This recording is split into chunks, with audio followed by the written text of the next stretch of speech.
ప్రతి ఒక్కరూ మ్యూచువల్ ఫండ్స్లో ఇన్వెస్ట్ చేయండి అని చెప్తూ ఉంటారు.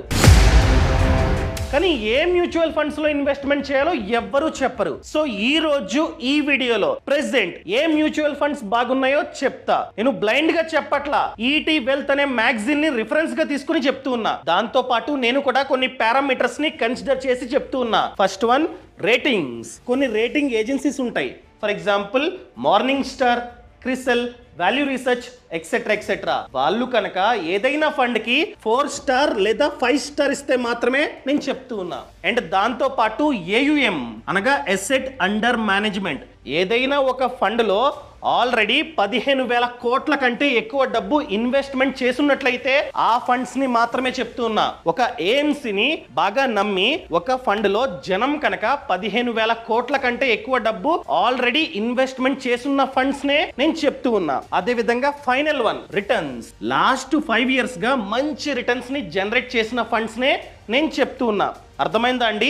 సో ఈ 3 ఏ ఫండ్స్ లో అయితే ఉన్నాయో ఆ ఫండ్స్ ని మాత్రమే నేనైతే చెప్తూ ఉన్నా. సో బాగా ఫిల్టర్ చేసి నేను చెప్తూ ఉన్నా. ఈ వీడియోలో నేను చెప్పేవి ఈక్విటీ మ్యూచువల్ ఫండ్స్. ఏంటి ఈక్విటీ మ్యూచువల్ ఫండ్సా అంటే ఏంటి? ఫండ్ మేనేజర్ మీరు కనుక ఈ ఫండ్స్ ని చూస్ చేసుకుంటే ఫండ్ మేనేజర్ ఎక్కువ డబ్బుని ఈక్విటీ మార్కెట్లో పెడతాడు, అనగా స్టాక్ మార్కెట్లో పెడతాడు. సో అందుకనే 12%, 13, 14 ఈ విధంగా రిటర్న్స్ అనేవి లాంగ్ టర్మ్లో రావడానికి ఛాన్స్ ఉంది. అర్థమైందా అండి? సో ఈక్విటీ మ్యూచువల్ ఫండ్స్లోనే చాలా టైప్స్ ఉంటాయి. For example large cap funds, mid cap funds, small cap funds etcetera. So ఈ వీడియోలో టాప్ 2 లార్జ్ క్యాప్ ఫండ్స్ ఏమున్నాయి, టాప్ 2 మిడ్ క్యాప్ ఫండ్స్ ఏమున్నాయి, టాప్ 2 స్మాల్ క్యాప్ ఫండ్స్ ఏమున్నాయో చెప్తా. ఏంటి లార్జ్ క్యాపా, మిడ్ క్యాపా, స్మాల్ క్యాపా అంటే ఏంటి? సింపుల్ అండి. మన ఇండియన్ స్టాక్ మార్కెట్లో 7,000 కంపెనీస్ కంటే ఎక్కువ కంపెనీస్ లిస్ట్ అయి ఉన్నాయి, అవునా? సో మార్కెట్ క్యాప్ పరంగా టాప్ 100 కంపెనీస్ని లార్జ్ క్యాప్ కంపెనీస్ అంటాం. అంటే ఇవి పెద్ద పెద్ద కంపెనీస్. 7,000 కంపెనీస్లో టాప్ 100 కంపెనీస్ అనమాట, అంటే చాలా పెద్ద కంపెనీస్ అనమాట. సో వాటిని లార్జ్ క్యాప్ కంపెనీస్ అంటాం. సో మనం కనుక లార్జ్ క్యాప్ ఫండ్ని చూస్ చేసుకుంటే ఫండ్ మేనేజర్ ఎక్కువ డబ్బుని ఈ 100 స్టాక్స్లో ఇన్వెస్ట్మెంట్ చేస్తాడు. అదే మిడ్ క్యాప్ అంటే మార్కెట్ క్యాప్ పరంగా టాప్ 101 to 250. అర్థమైందండి? మార్కెట్ క్యాప్ పరంగా టాప్ 101 to 250 కంపెనీస్ని మిడ్ క్యాప్ కంపెనీస్ అంటాం. సో మీరు కనుక మిడ్ క్యాప్ ఫండ్స్ని చూస్ చేసుకున్నట్లయితే ఫండ్ మేనేజర్ ఈ స్టాక్స్లో ఎక్కువ డబ్బుని పెడతాడు. ఇంకా రిమైనింగ్ 250 తర్వాత నుండి ఇంతవరకు 250 తర్వాత నుండి 7,000 వరకు స్మాల్ క్యాప్ అనమాట. అర్థమైందా? సో ఎక్కువగా రిటర్న్స్ కావాలంటే స్మాల్ క్యాపే. గ్రోత్ అన్నది ఎక్కువ ఉంటుంది, అదేవిధంగా రిస్క్ కూడా ఎక్కువ. సో లార్జ్ క్యాప్ అయితే గ్రోత్ అన్నది కాస్త తక్కువ ఉంటుంది, రిస్క్ కూడా తక్కువ. క్లియర్? ఇంకా డైరెక్ట్గా టాపిక్లోకి వెళ్ళిపోదాం. ముందుగా లార్జ్ క్యాప్ ఫండ్స్ ఏమున్నాయో 1 by 1 మనమైతే చూద్దాం. ఇదనమాట Nippon India large cap fund direct plan growth అనమాట. సో దీనికి క్రిసెల్ వాళ్ళు 5 స్టార్ రేటింగ్ ఇచ్చారు. అదేవిధంగా వాల్యూ రీసెర్చ్ వాళ్ళు కూడా 5 స్టార్ రేటింగ్ ఈ ఫండ్కి అయితే ఇచ్చారు.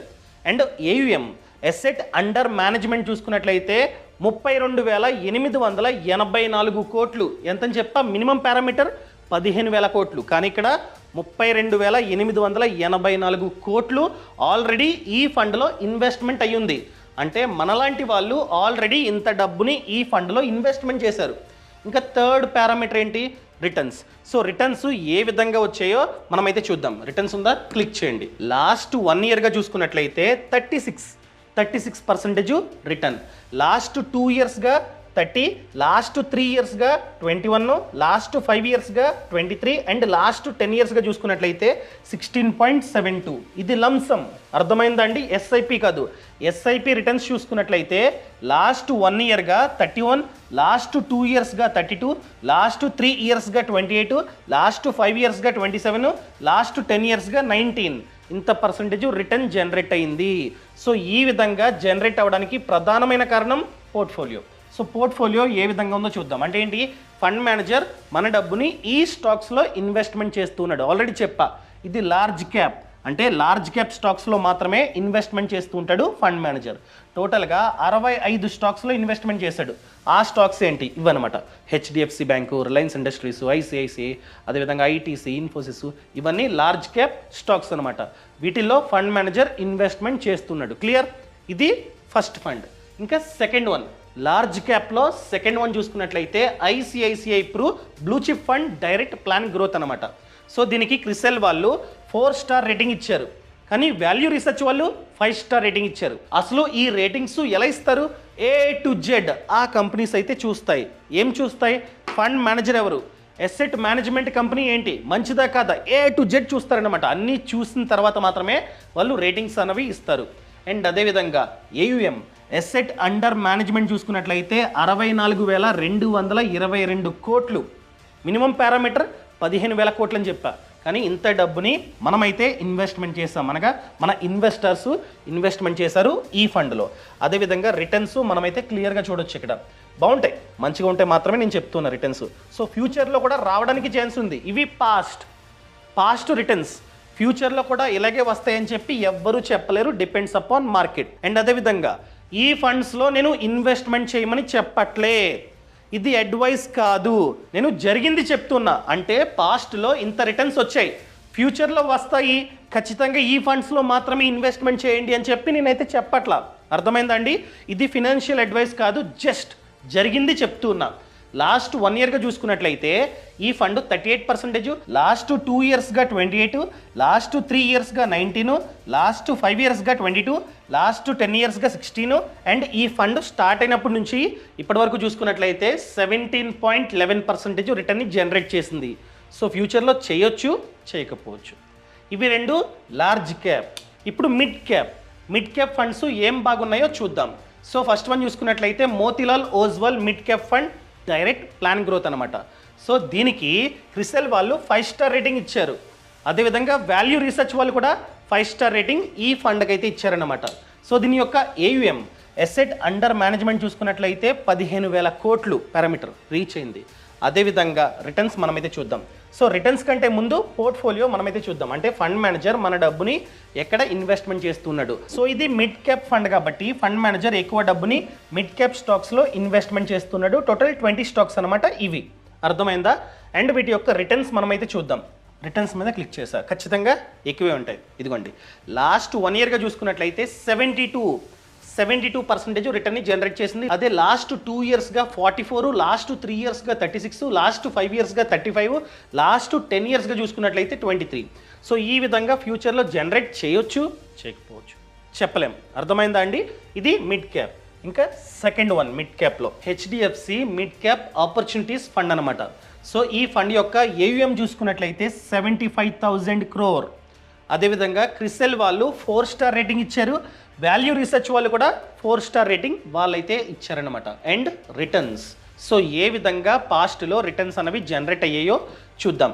లాస్ట్ 1 ఇయర్గా 44, లాస్ట్ 2 ఇయర్స్గా 38, లాస్ట్ 3 ఇయర్స్గా 27, లాస్ట్ 5 ఇయర్స్గా 31, లాస్ట్ 10 ఇయర్స్గా 20. ఈ విధంగా రిటర్న్స్ అనేవి జనరేట్ అయ్యాయి.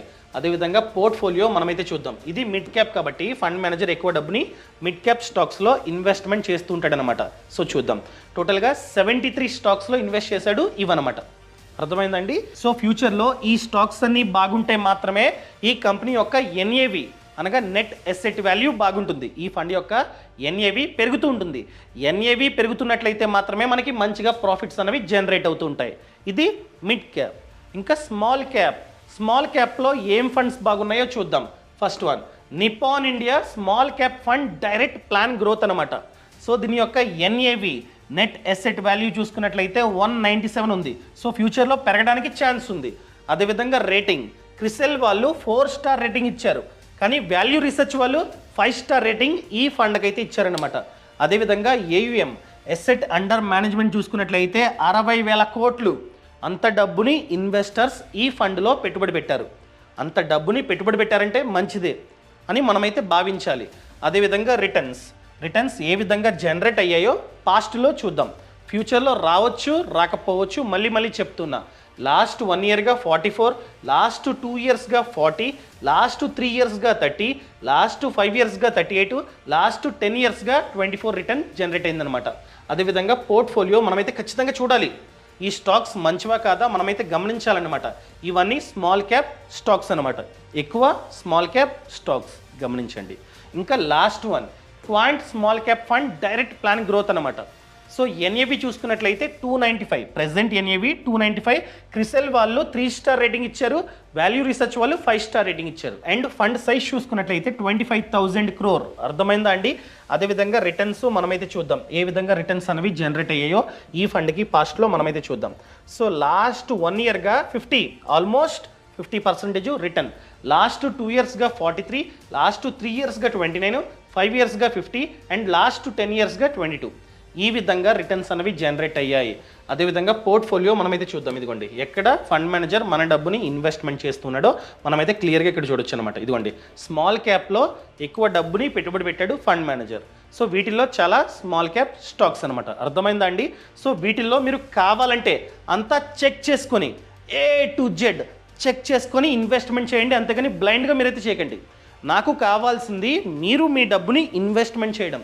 ఏ ఫండ్లో చేస్తున్నారో నాకు అనవసరం. సో వీటిల్లో చేయమని నేనైతే చెప్పట్లా, ఇది పెయిడ్ ప్రమోషన్ కాదు, చేయమని నేనైతే అస్సలు చెప్పట్లా. సో చూసుకోండి. సో ఎంత వీలైతే అంత త్వరగా మ్యూచువల్ ఫండ్స్లో మీ డబ్బుని ఇన్వెస్ట్మెంట్ చేయడం స్టార్ట్ చేయండి. సరే చేశారు అనుకుందాం, చేసిన తర్వాత కుటుంబ పెద్దకి ఏదైనా జరిగితే, అతను చనిపోతే ఆ ఫ్యామిలీ పరిస్థితి ఏంటి? అప్పులు చేసి ఉంటాడు, హోమ్ లోన్, కార్ లోన్, అది ఇది అని చెప్పి ఒక 80 లక్షల వరకు అప్పు చేసి ఉంటాడు. అప్పు ఎవరు కడతారు? హోమ్ లోన్ తీసుకున్నాడు, ఈఎంఐస్ కట్టడం మానేస్తారు ఫ్యామిలీ వాళ్ళు డబ్బులు లేక. అప్పుడు బ్యాంక్ వచ్చి ఇంటిని స్వాధీనం చేసుకుంటుంది. అందుకనే ప్రతి ఒక్కరూ ఒక టర్మ్ ఇన్సూరెన్స్ ప్లాన్ని తీసుకోవాలి.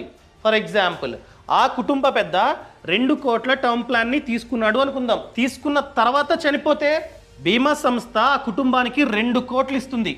సో ఈ 2 కోట్ల రూపాయల్లో వాళ్ళు ముందుగా అప్పులు తీరుస్తారు 80 లక్షలు పెట్టి, మిగతా 1.2 CRని వాళ్ళైతే ఉంచుకుంటారు. సో ఆర్థికంగా ఆ కుటుంబం ఇబ్బంది పడదు. సో ఎంత వీలైతే అంత త్వరగా తీసుకోండి. ఎలా తీసుకోవాలి? అసలు ఏ కంపెనీ బాగుంది? ప్రజెంట్ చాలా కంపెనీస్ బాగున్నాయి. వాటిల్లో వన్ ఆఫ్ ది బెస్ట్ వచ్చేసి మ్యాక్స్ లైఫ్. కింద లింక్ ఇచ్చా, కింద డిస్క్రిప్షన్లో లింక్ ఇచ్చా, అదేవిధంగా పక్కన కామెంట్స్లో కూడా లింక్ ఇచ్చా. ఆ లింకుని క్లిక్ చేస్తే ఈ వెబ్సైట్ అన్నది ఓపెన్ అవుతుంది. సో ₹1,00,00,000 ప్లాన్ చూసుకున్నట్లయితే ₹592 మంత్కి. అదేవిధంగా 2 CR ప్లాన్స్ కూడా ఉంటాయి అన్నమాట, మీ ఇష్టం. 2 CR కావాలంటే 2 CR, 1 CR కావాలంటే 1 CR ప్లాన్ని మీరైతే తీసుకోవచ్చు. సో ఇక్కడ మీ డీటెయిల్స్ అన్నీ ఫిల్ చేసి మీరు డైరెక్ట్గా పాలసీని ఇక్కడ నుంచే తీసుకోవచ్చు అనమాట, ఎక్కడికి వెళ్ళాల్సిన అవసరం కూడా లేదు. ఇక్కడ మెయిన్ బెనిఫిట్ ఏంటంటే క్లెయిమ్ సెటిల్మెంట్ రేషియో. సో ఈ కంపెనీ యొక్క క్లెయిమ్ సెటిల్మెంట్ రేషియో చూసుకున్నట్లయితే 99.65%, విచ్ ఈస్ వెరీ హై. ఎప్పుడైనా సరే 98, 99 ఆ విధంగా ఉండాలి. సో ప్రతి ఇయర్ ఈ కంపెనీ యొక్క క్లెయిమ్ సెటిల్మెంట్ రేషియో పెరుగుతూ ఉంది, చూస్తున్నారా? పెరుగుతుంది. అండ్ దాంతోపాటు సాల్వెన్సీ రేషియో, ఈ కంపెనీ యొక్క సాల్వెన్సీ రేషియో చూసుకున్నట్లయితే 190%. సో చాలా అంటే చాలా బాగుంది. సెటిల్మెంట్ కూడా 1 డేలో చేయడానికి ట్రై చేస్తారన్నమాట. వీళ్ళు సెటిల్మెంట్ని 1 డేలో చేయడానికి ట్రై చేస్తూ ఉంటారు. అండ్ రెన్యువల్, ప్రతి సంవత్సరం మనమైతే పాలసీని రెన్యువల్ చేసుకుంటూ ఉండాలి. ఆ రేట్ చూసుకున్నా కూడా 90% కంటే ఎక్కువ ఉంది. అండ్ పొరపాటున ఈ పాలసీ మీకు నచ్చలేదనుకోండి, రిఫండ్ కూడా ఇస్తారు 30 డేస్లో. ఖాతా ఓపెన్ చేసిన 30 డేస్లో డబ్బు అన్నది వెనక్కి అయితే ఇస్తారనమాట. అదేవిధంగా 1 కోటి కంటే ఎక్కువ మంది ఈ పాలసీని ఆల్రెడీ తీసుకున్నారు. సో ఒకవేళ మీరు కనుక తీసుకుందాం అనుకున్నట్లయితే కింద డిస్క్రిప్షన్లో లింక్ ఇచ్చా, అదేవిధంగా పక్కన కామెంట్స్లో కూడా లింక్ ఇచ్చా, మీరైతే క్లిక్ చేసి తీసుకోవచ్చు. అండ్ ఈ పాలసీ తీసుకోవడం వలన ట్యాక్స్ బెనిఫిట్, సో మనం సంవత్సరానికి 50,000 కంటే ఎక్కువ డబ్బుని ట్యాక్స్ బెనిఫిట్గా మనమైతే పొందవచ్చు అనమాట. అదేవిధంగా మెయిన్ థింగ్ ఏంటంటే క్రిటికల్ ఇల్నెసెస్. సో 64 కంటే ఎక్కువ క్రిటికల్ ఇల్నెస్ రైడర్స్ని మనమైతే యాడ్ చేసుకోవచ్చు ఈ పాలసీ తీసుకున్న తర్వాత. అదేవిధంగా క్లెయిమ్కి అప్లై చేయగానే 2 lakhs వరకు ఇన్స్టెంట్గా డబ్బు మనకైతే ఇస్తారు. అర్థమైందా? ఇన్ని బెనిఫిట్స్ ఈ పాలసీలో ఉన్నాయి. సో మీరు కనుక ఈ పాలసీని తీసుకుందాం అనుకున్నట్లయితే కింద డిస్క్రిప్షన్లో పక్కన కామెంట్స్లో లింక్ ఇచ్చా, ఆ లింక్ని క్లిక్ చేసి వెంటనే ఈ పాలసీని మీరైతే తీసుకోవచ్చు అనమాట. All the best.